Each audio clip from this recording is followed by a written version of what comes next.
want to play you this demo, which talks about the other side of the smart speaker spectrum, shall we say. Yes, divide. The Google Home, or whatever it's called this week. Google Nest Home. Google Nest Home Mini. I don't know what it's called. The little tiny smart speaker, the first one that came out from Google, which they renamed several times with different colours. It's a really good speaker. I don't use mine.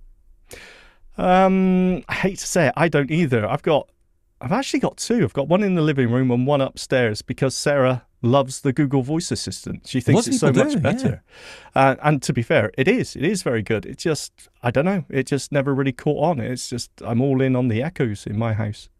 Look, I think a lot of it in where we live, and I think it's maybe the opposite in Canada to some degree, is what came first.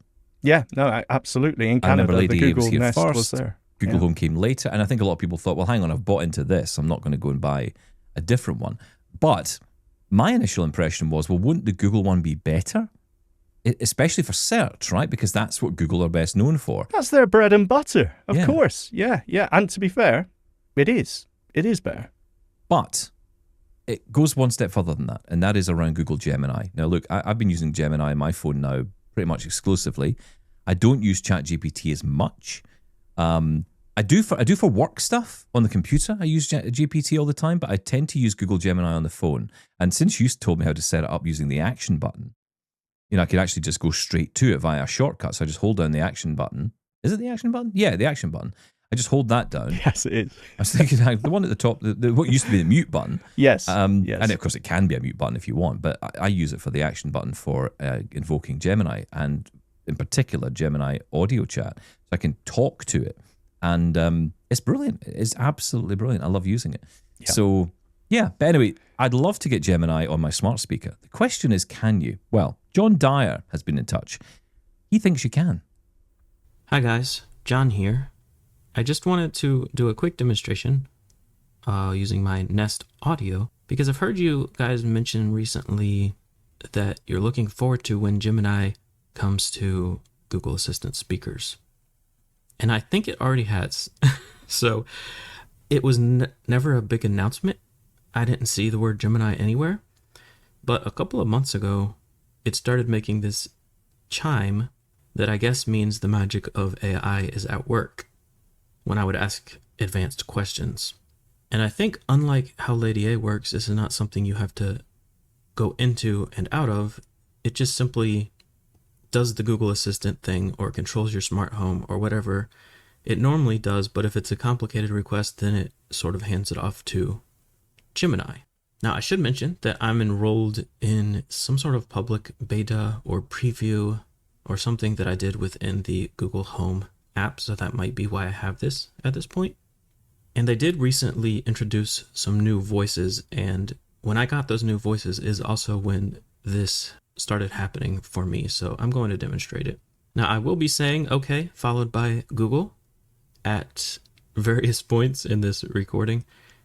I might actually clean it up afterward, though, so you don't have to worry about it triggering any devices. I'll first demonstrate just something simple that does not require AI, so you can see what it sounds like without the magical chime.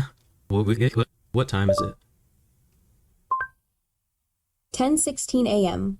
Now I'm going to ask something a little more advanced and probably some follow-up questions as well. How much trade-in credit would I get for a Galaxy Watch 7 towards a Galaxy Watch 8? Can you check the Samsung US website for me?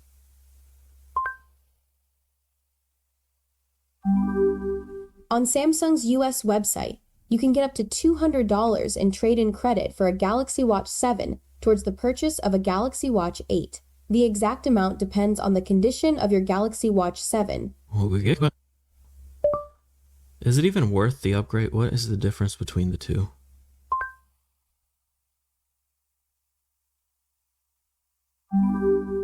The Galaxy Watch 8 offers a brighter display, a slightly larger battery, and new health features like an antioxidant index and vascular load measurement. It also debuts with the new Wear OS 6 and One UI 8, including Gemini AI integration, which will come to the Watch 7 in a future update, though some AI features will remain exclusive to the Watch 8. The Galaxy Watch 7 still offers comprehensive health tracking, including sleep apnea detection Stop. and body... Now I'm going to ask something a little more not straightforward, just to show that it's great at understanding what you mean, even if you don't say it exactly right. When would you, or sorry, what is the time and date of the first Virginia Tech game this upcoming season? Oh, I'm talking about football.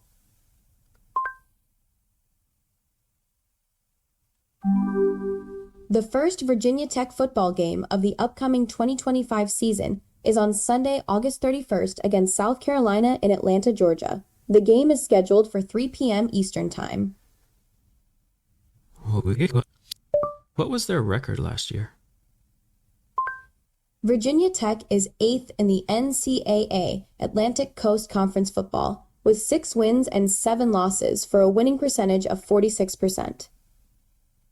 Okay, so they were horrible. Who was their leading rusher?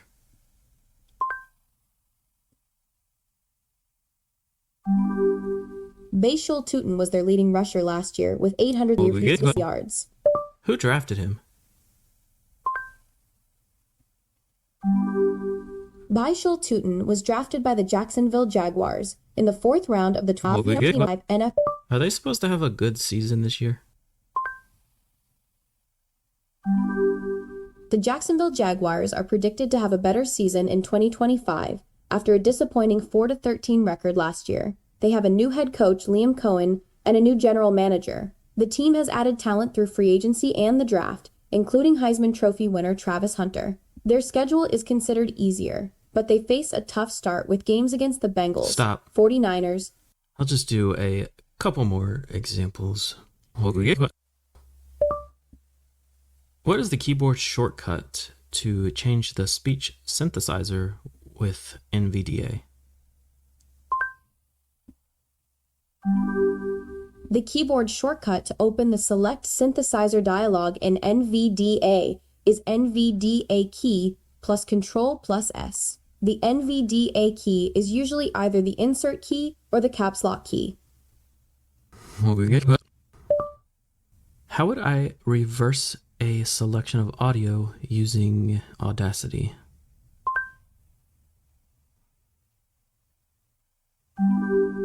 To reverse a selection of audio in Audacity, 1. Select the portion of audio you want to reverse using the selection tool. 2. Go to the Effect menu. 3. Choose Reverse. Audacity will then reverse the selected audio. Sounds easy enough. I will do that for these wake words. Although it's very helpful at this point, I haven't noticed any integration with Nest cams, unfortunately, or even features you can do on the phone, like ask it about things in your inbox or to find specific information for you within your inbox. That doesn't seem to be working at the moment, but I'm hoping those are a couple of things that will be added in the future. I would really like to be able to just say, has the trash truck come today? Has the Amazon delivery person been here? That sort of thing. This is the type of stuff that Google and these other companies have demonstrated in events, but it hasn't come to pass yet. But I can see Google getting there at some point. So hopefully they'll get there soon. Thank you, John. Appreciate that. And a very interesting demo showing the capability of Google Gemini on a smart speaker. I'm going to go and find mine and dust it off. I'm going to do exactly the same. Now, we don't know the details about this. The last time I looked into it, it was only available if you were signed up to the public preview, or whatever it may be called in your area. But I think it was the public preview. And you had to go into the Google Home app and turn it on as your main voice assistant somewhere in your profile settings, the Home app, and then choose Google Gemini in there. I don't know if that's still the case, and I don't know if this is geo-locked, like only in America, only in wherever. So yeah, I'd be really interested to hear from anyone else around the world if you've been able to access it and how you've got on with it. I was really impressed. I thought the voice was great. I was impressed with the NVDA speech synth keyboard shortcut, and the even though I had no idea what they were talking about when it comes to football, still very cool, right? Yeah, I mean, all of that is wonderful. So I did actually ask Gemini this could prove to be fatal, but I did ask Gemini if it was available in the UK and Canada, and it said yes. Google is rolling this out across Canada and the US, and the UK. I would imagine other countries too. But those are the two I specifically asked about. And it said exactly what you said. You've got to enable this public preview in the Google Home app, and then you also have to set your assistant to Gemini, and that seems to be it. So yeah, I'm going to test this out because I've got a Nest. I have no idea what it's called. It might be called Nest Audio. I don't know. It was like a larger speaker, the posh one, like a shoebox. Was it as big as that? No, I don't think it was as big as. Oh no, I remember that one. There was a Max, wasn't it? The Max. Yes, that's right. No, it wasn't that one. It was like there was like a middle ground one. It's like it felt like a stone from Stonehenge. It's cool. It looks like a flying saucer or an M&M or a Skittle. No. Yeah, no, it was. Oh. That's the Home. That's the mini one. That's the little tiny one. Yeah, that's one I've got. No, I'm talking about. You're not listening. I don't want to know about what one you've got. I'm going to talk to the assistant on the show and get on better. No, I don't know what it's called. I've no idea. But Google Nest thing. Right. Audio. I think it might have been called Audio, actually. Which is a a good sound off it. You got to give it to Google, right? They are pushing Gemini everywhere. Oh, hey, listen. I've got to give it to them. I mean, look, they are thundering ahead. I thought they would have fallen way behind. There was a time when it was called Bard, and it was, it was just dreadful. Yeah, it had a bit of a false start. This is not good. They've really got it moving now. And I think the fact that they already have an ecosystem of devices that can jump into this, I mean, so do Apple, but they are so far behind. I don't know how long it's going to take them to catch up, and I think the only way they can catch up, honestly, now is to buy another company. They've got to buy into. Yeah, I think they do. I mean, there's talk of them. Companies. There's talk of them buying Anthropic, which has been a rumor for a while. Yeah, but I think it's a challenge because I think Google has about 10% stake in Anthropic at the moment. So doubt that's going to happen anytime soon. Although, again, Google working with Apple, that's not a huge surprise if that happens. Google could even become the provider of AI in the way it became the provider of search for Apple back in the day. And of course, they paid a pretty penny for it. Well, yeah, I mean, there's no denying Apple need to get on the AI bandwagon because it is going to be the technology that sells everything in the future.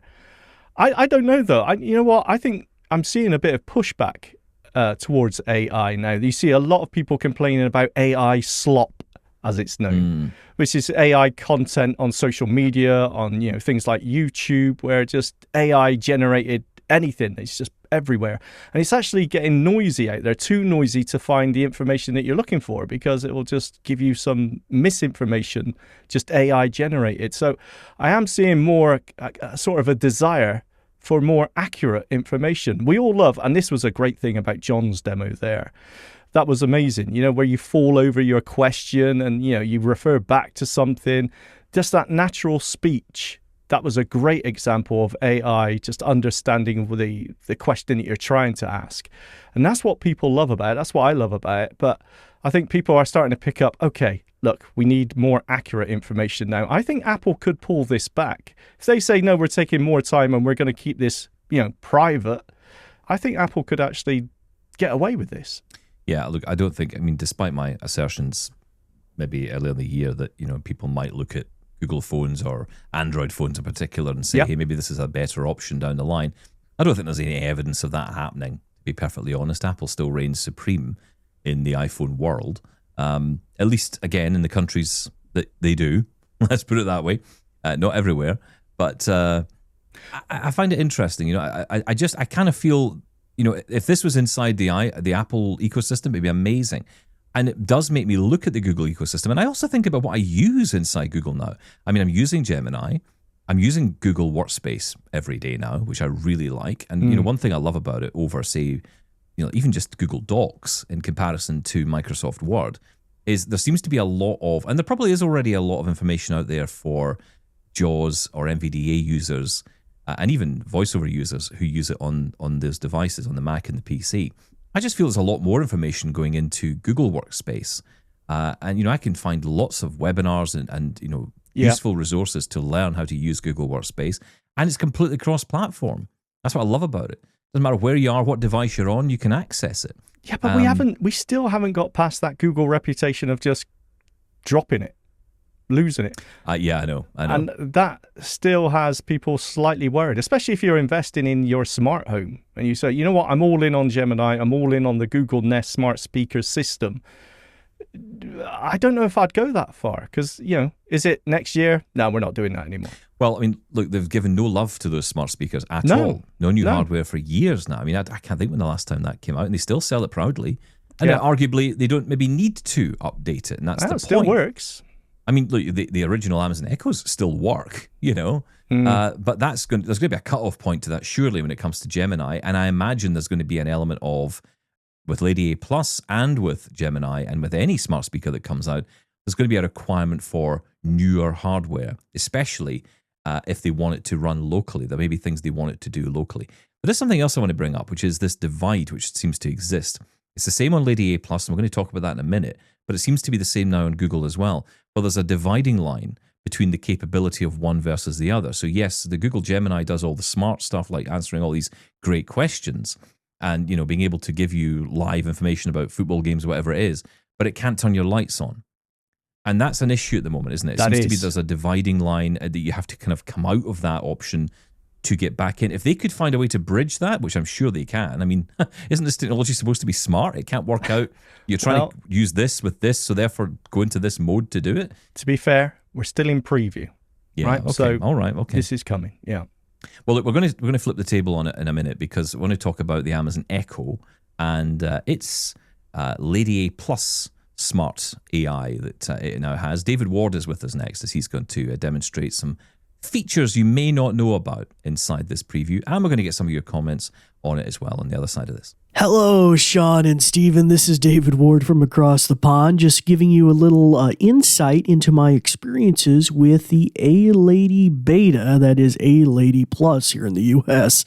I know you guys are probably jealous, but it's terribly cool. I've been waiting a long time to get into myself. It's only in the last couple of weeks that I got access. But I wanted to share something that was really cool with you that was demoed, and that's the ability to get information to her, like documents or emails or even photos. And she can give us a little explanation about how that works. Alexa, how do I get documents to you? To share documents with me, you can use the Alexa app. Open the app, select the message Alexa chat box, tap the plus symbol, and choose a file to upload. You can also email documents to Alexa at alexa.com. Thanks, I appreciate that. You're welcome. Glad I could help. Okay, so super cool. You can on your phone or your tablet that's logged in, get those documents over there, which I knew about, but I did not know about the email until I asked her about it. So that is super amazing. You can just forward an email, whether it's just a newsletter or anything like that, or something with an attachment, like she mentioned, a PDF. That could include even a scanned PDF that would otherwise not be accessible with a screen reader or just out of the box. I've done that, and that worked fine. She OCR'd it and then was able to tell me what was in it. And even pictures, although she doesn't do nearly as good a job as Seeing AI or Envision or something like that. She pretty much gives me like a 2-sentence synopsis of the photo, and I can't dig any deeper than that. But, it's okay for what it is. Now, just as an example, I forwarded over this thing, what is it? The double tap dollop? No, the double tap digest, the double tap something. Anyway, I forwarded that over, and let's see what she has to say. Alexa, do you see that email I sent to you about double tap? Yes. I see the email you sent about Double Tap. It's a newsletter from Double Tap Digest, dated July 9th, 2025. The email includes information about their show, which focuses on accessibility for blind, low vision, and disabled audiences. Okay, thank you. That's all I needed to know. All right, Glad I could help. Have a great day. Shut her ears off there again. All right, so it's that easy, but you can delve deeper into that. I've asked her to read the thing verbatim. If there was something in particular I wanted her to have more explanation about, she could delve into that. And this is really handy for like PDFs or, hey, can you give me the total from that bill? Or can you pull this information out? And boom, there it is. And also, some have had privacy concerns. There's a mechanism for deleting hiding that information now inside the A-Lady app. Under A-Lady Privacy, there's now a new attachment section, so you can clear that data out if you don't want it to be retained by Amazon for, forever. And the way she distinguishes, obviously, the way that your email, because we all email her at the same place, is you would want to email her from the email address that you presently have registered with your Amazon account, aka your A-Lady account is connected to. And that way she makes that connection and forwards that information into your associated account. So then you can triage her and ask her questions about it. Okay, so super cool. And, I could even ask her right now to reread the newsletter in the form of a pirate or something like that. Ooh, or poetry. Ooh, that could be fun. Anyway, love the show, guys. Oh, wait, I forgot. We were going to ask her one more question. I'm sorry, guys. I almost forgot about this. Alexa, I almost forgot to ask. When it comes to the jingle for Double Tap, the email jingle, do you think it's a xylophone or do you think it's a piano? I'm not really too sure if it's a xylophone or piano in the Double Tap email jingle, but I do really like the cat playing the piano. Of course you do. All right, thank you. You're welcome. Glad I could help. It's so non-committal. Anyway, love the show, guys. Rock on. Wow. He's so polite, David. That probably cost $3 million, that saying thank you at Just the end of each one. Yes. That was cool, though, wasn't it? That's very cool. I mean, I can't wait to put these things to the test. You're so right, David. I'm jealous because that would be so cool. I love the idea of just emailing. That seems brilliant, right? Just email the document to Lady A and, get the information from it, summarized or, that's a really cool use of the smart speaker I wouldn't have even considered. Well, I'm thinking, going further, you just allow access to my inbox, right? I mean, joking aside about me not being very good with my emails, I am not. I'll get a notification on my phone and think, I'll get back to that. And I always forget. The ability just to say, give me a summary of my emails and, going through like that, having that conversation, that natural conversation, which is what I always come back to when I talk about AI. That way to interface with your technology sounds great. It's amazing. I want both of these. Yeah, I know. So do I. I mean, it's just so good. I mean, look, the reality is for many of us, we're going to have to wait a little bit of time for this outside of the US for sure. I hope it comes quickly because it is getting to the stage where it's like, I just want this stuff. Yeah, I mean, look, you got the questions and the accuracy of the answers that are given with the Google Gemini there. But I think you're right that the being able to easily and naturally control your smart home as well. I always go back to, turn the heating on for an hour. Yeah. Just something as simple as that would be amazing. And again, AI, it's all about the potential. We can all see how this would be so useful to us. Just give it to us. Stop just demoing it. Give it to us now. But I think the problem is, I mean, what we've just seen there from David and from John are tangible reasons for us to use this stuff every day, right? These are tangible examples of how we would use this in our everyday life. Whenever I watch a presentation by OpenAI, they're talking about coding or they're talking about ways to generate apps or websites out of a prompt. I'm not going to do that every day. That's not the stuff I'm doing. And neither, I would imagine, are about 90% of the population out there using that service. They're not going to be out building websites or building apps or coding some thing, I don't know, whatever it is. I'm not doing that. I'm not building robots. I just all I want to do is check my email or get a summary of things. Like, for example, if I go to a YouTube video and, this, I was watching along with Liam Everett's live webinar that he did when he was talking about the Orbit player. And I don't know how he did it, and I'm going to reach out to him. In fact, if you're listening now, Liam, you can tell us. But, I was amazed by how he was able to get a summary of the messages coming in via the chat. What was happening was every so often, it would just, there'd be a sound, like a bit like all these devices, they tend to make a sound which indicates that it's going to respond to something or give you an answer to something. And it summarized the last few comments. So, Alison says, and John says this, and Bob says that. And, it just summarized the comments. And I thought, if you're doing a live webinar presentation. That's amazing. And you're blind, that's brilliant. Yeah. I have no idea how that was done. And I'd love to understand more as to how that kind of thing is doable. I see all these things all the time and I'm like, I love this. How do I do it?